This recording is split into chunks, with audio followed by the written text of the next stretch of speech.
I am going to talk about the divine mindsets. Can you flash may daba ka mo? Yan, divine mindsets. In Philippians 2, verses 5 to 8 in the New International Version, wow.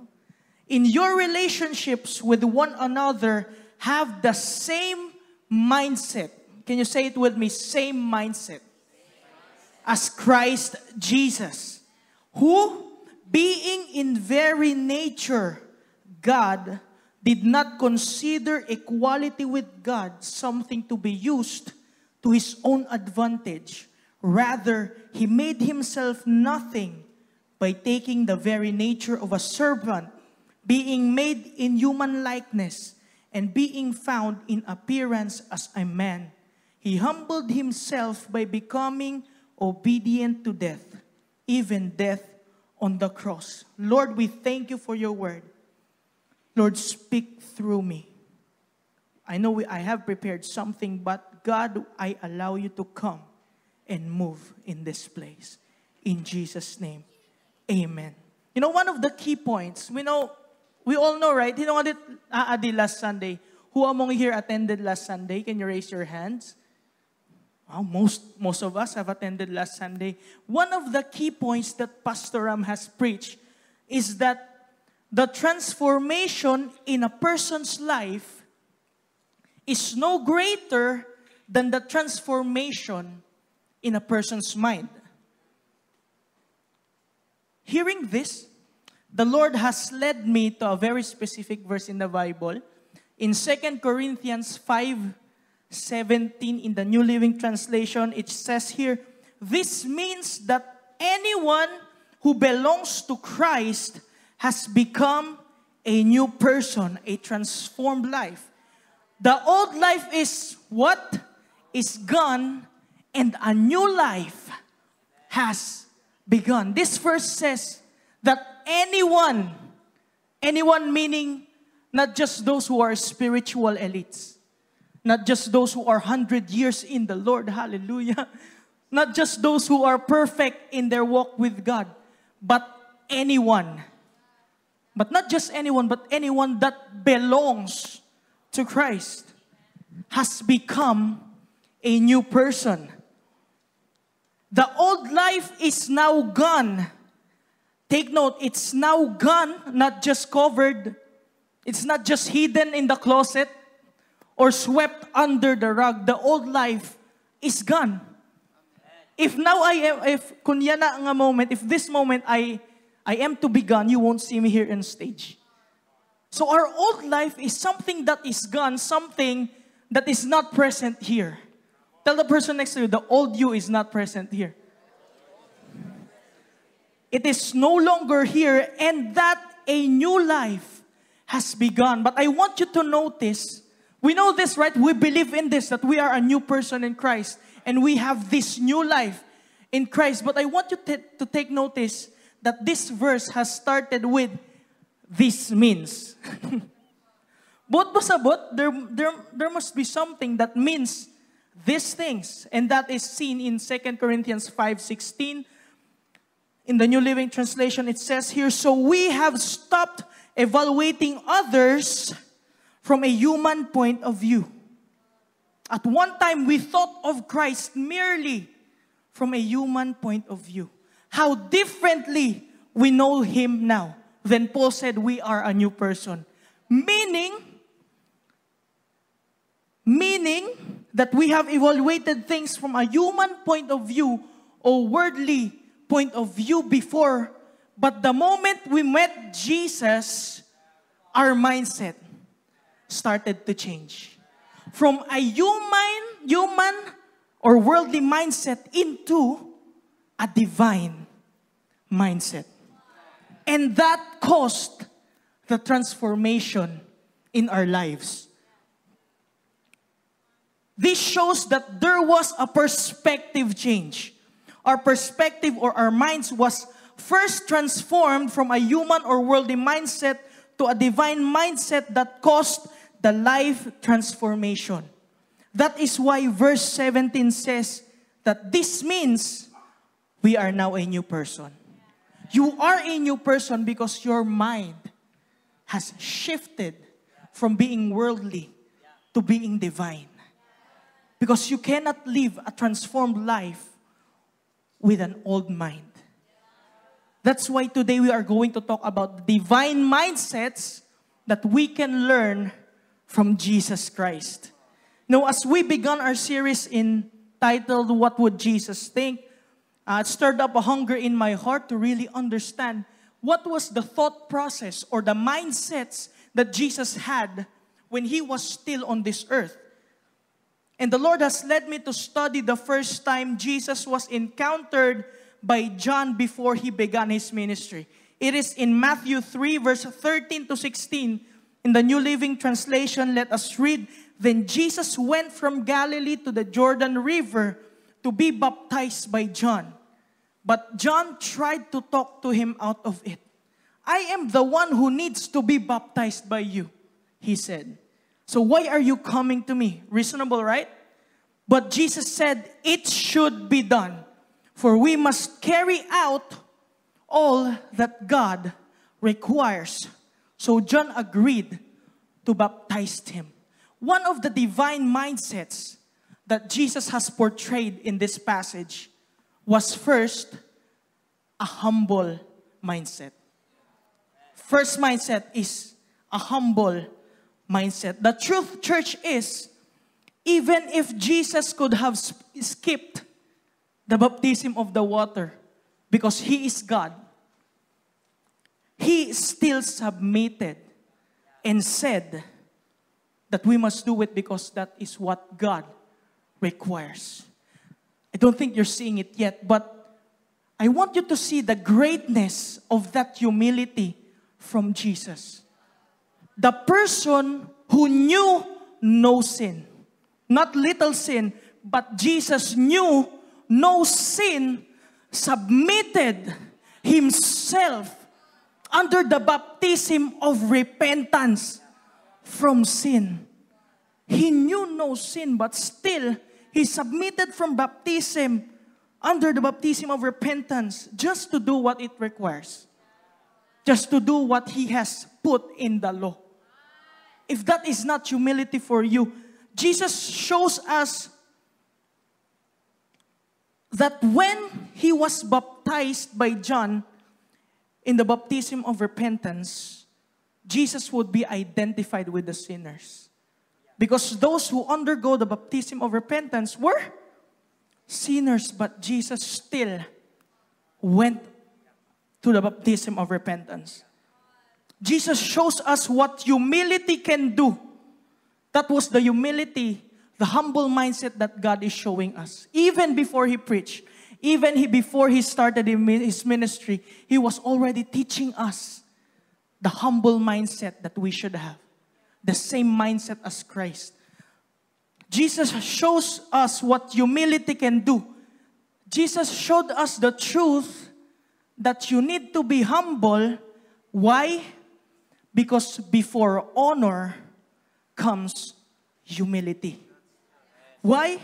Jesus shows us what humility can do because Jesus wants us to be transformed from a shameful life into an honorable life.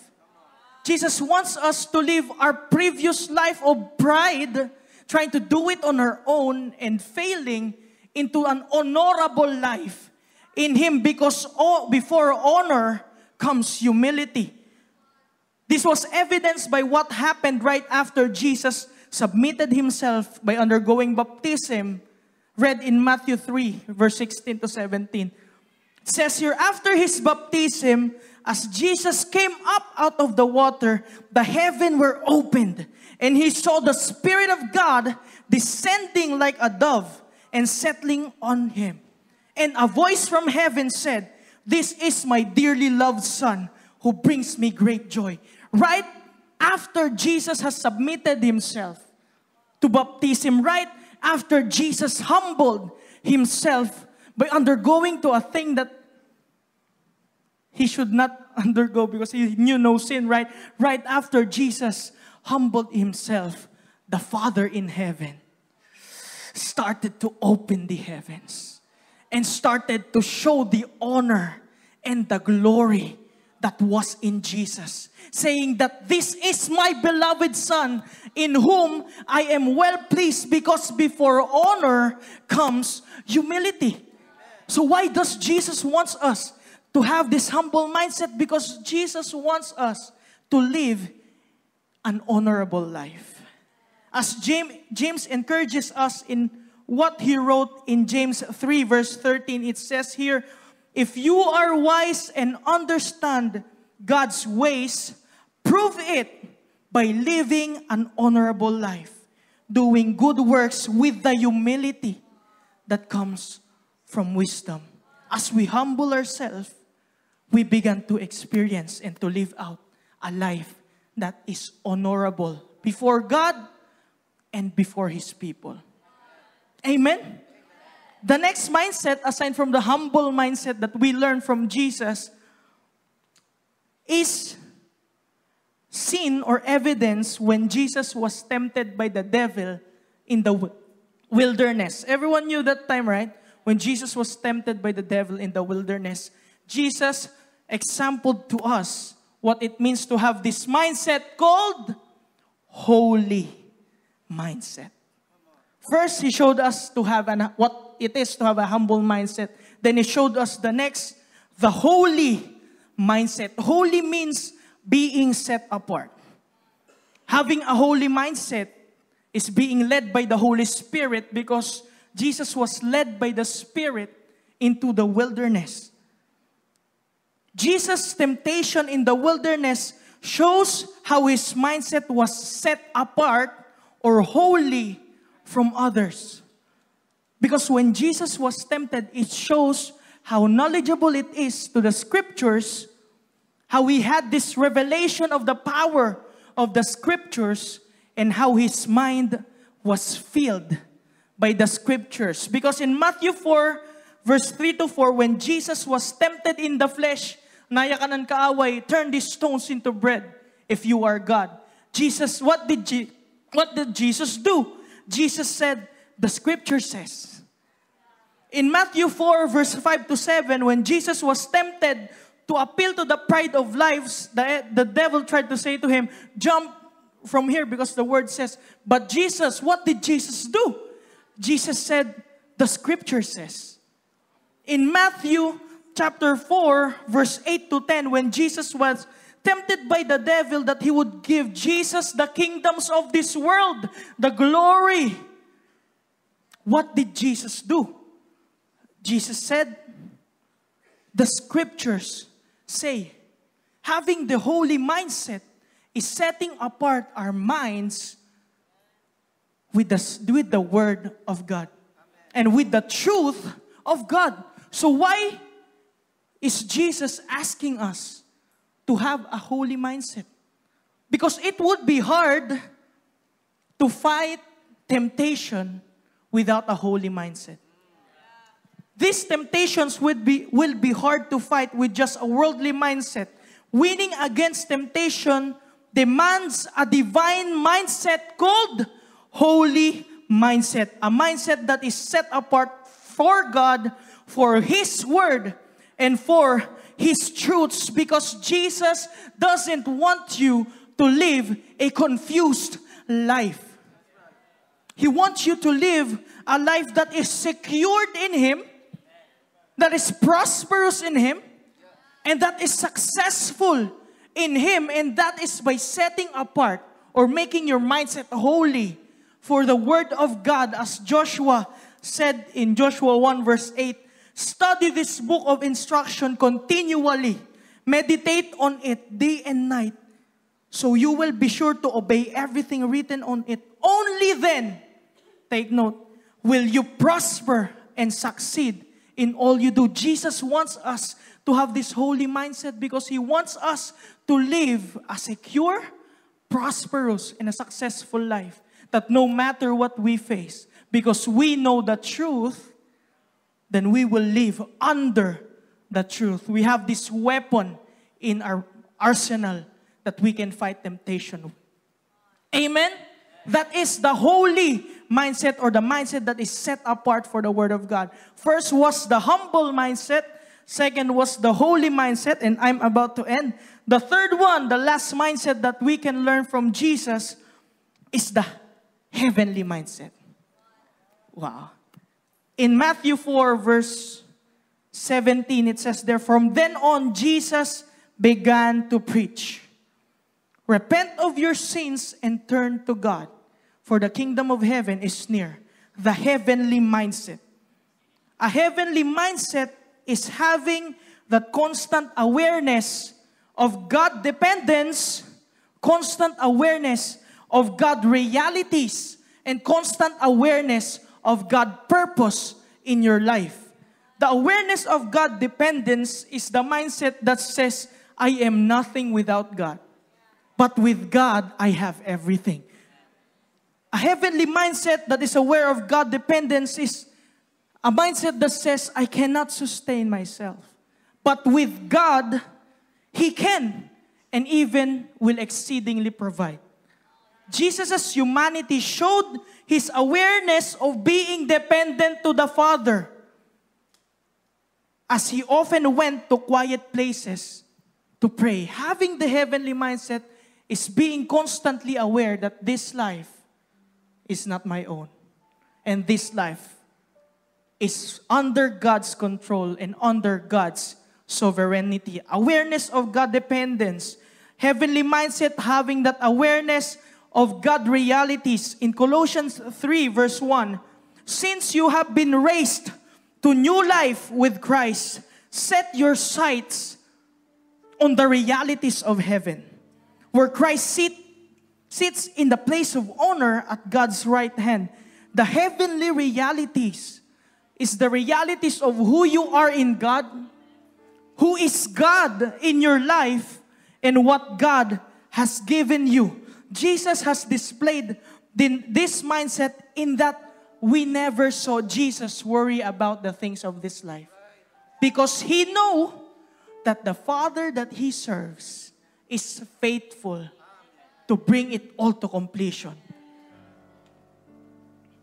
Next is the awareness, heavenly mindset of awareness of God's purpose. Same verse from Matthew 4, verse 17. "From then on, Jesus began to preach, repent of your sins and turn to God, for the kingdom of heaven is near." Jesus knew His purpose in this earth. Jesus knew why He was sent by the Father here on earth. It was to bridge the gap between man and God. It was to bring people closer to God. It was to cause people to turn from themselves and turn to God, because having the heavenly mindset is having that awareness of the purpose that God has given you. Let me ask you something. What is the purpose that God has given you? Are you still looking for it? Are you still trying to find it? Can I tell you something? As you desire for God to give you a heavenly mindset and you choose to have the heavenly mindset, God will show you His purpose in your life. In closing, as we undergo this journey into having the divine mindsets that Jesus had, let us put in our mind that transformation is not our part. Transformation is God's part. We are to let Jesus transform us into a new person as we constantly meditate and contemplate on His glory, who He is and what He has done. In Romans 12 verse 2, NLT, it says here, "Don't copy the behavior and customs of this world, but let God transform you." Not you transform you, but let God transform you. By what? Changing the way you think. Having the divine mindsets. Then you will learn to know God's will for you, God's purpose, which is good and pleasing and perfect. Jesus has given us a template of these divine mindsets that He demonstrated to us. He wants us to have the humble mindset, the holy mindset, and the heavenly mindset, because He wants us to transform the way we think and eventually transform the way we live. The amazing truth is, as we continue to go for having the mindset that Jesus had, we are slowly being transformed into His likeness. In 2 Corinthians 3, verse 18, it says here, so all of us who have had that veil removed, meaning being saved, can see and reflect the glory of the Lord. And the Lord, who is the Spirit, make us more and more like Him, as we are changed into His glorious image. Hallelujah. Can you go to Colossians 3, verse 10? Put on your new nature and be renewed as you learn to know your Creator and become like Him. You know, as followers of Christ, we are not here on this earth just to do the things that we want to do. We are here on this earth to know Jesus and to make Him known. And this is only possible when we start to change the way we live by changing the way we think. And if you will look at the life of Jesus, there are three main things that He has been teaching us all along.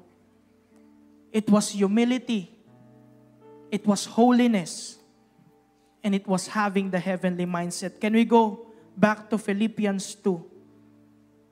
Philippians 2 verse 6. Who being in the very nature God, did not consider equality with God something to be used for His own advantage. Rather, in verse 7, rather He made Himself nothing, humility, by taking the very nature of a servant, being made in human likeness, and being found in appearance as a man, He humbled Himself. Humility, by becoming obedient to death, being set apart, even death on the cross. Jesus' heavenly purpose. Because we are meant to live a life that is the same as Jesus has lived. We are meant to live a life that is under the sovereignty of Jesus. We are meant to live a life that is ever increasing from glory to glory to glory. That is how we win the war within. And that is how we win this life. By having the mindset that Jesus had. The divine mindsets that Jesus was teaching all of us. Humility, holiness, and heavenly mindset. That's all that we ever need to live this Christian life that Jesus has called us to live. Did you learn something, church? Can you all bow down our heads and close our eyes? Let us pray. Father, we know that it is not by might, nor it is by power that we have and we acquire these divine mindsets that you have shown us, but it is by the grace of God. As you said in your word, it is our part. It is not our part to transform ourselves, but it is our part to change the way we think, to put our mindset into heavenly things, to put our mindset the way you had before. Jesus, thank you that we are on a journey of transformation, not just on becoming a better me, but becoming like you. Having the mindset like you. Having the grace like you. Living the life like you. And this is what we ask, Father, that you give us the desire and the ability to do what pleases you. I thank you, Lord, that every person in this place will start to experience the transformation life that you have prepared for them. That the moment we go out and the moment we start to live our lives, we begin to see the life that Jesus lived. That when people see us, when people encounter us, they do not see us anymore, but see Jesus in us and Jesus through us. Lord, we know that this is our purpose. this is our purpose in this world, that we know you and that we make you known, and that people will encounter you through our lives. We thank you, Lord, that you see that desire in us, and you will be the one to transform our lives as we live under your ministry. Lord, just bless every person in this place. Cause them to live the abundant life that you have prepared for them. That your peace will be upon them. That your provision will be upon them, as all they do in their life is to submit to you and to become like you in the upcoming days. Bless us all, and bless us all indeed. All that we ever say and all that we ever do will be for your glory, and for your glory alone. We praise your name and we magnify your name. Why don't we glorify Jesus in this place? In Jesus' name, amen and amen. Thank you so much for joining us. We pray that you were blessed by today's message. Here are some ways how you can continue to give your tithes and your offering here in New Life Tacloban.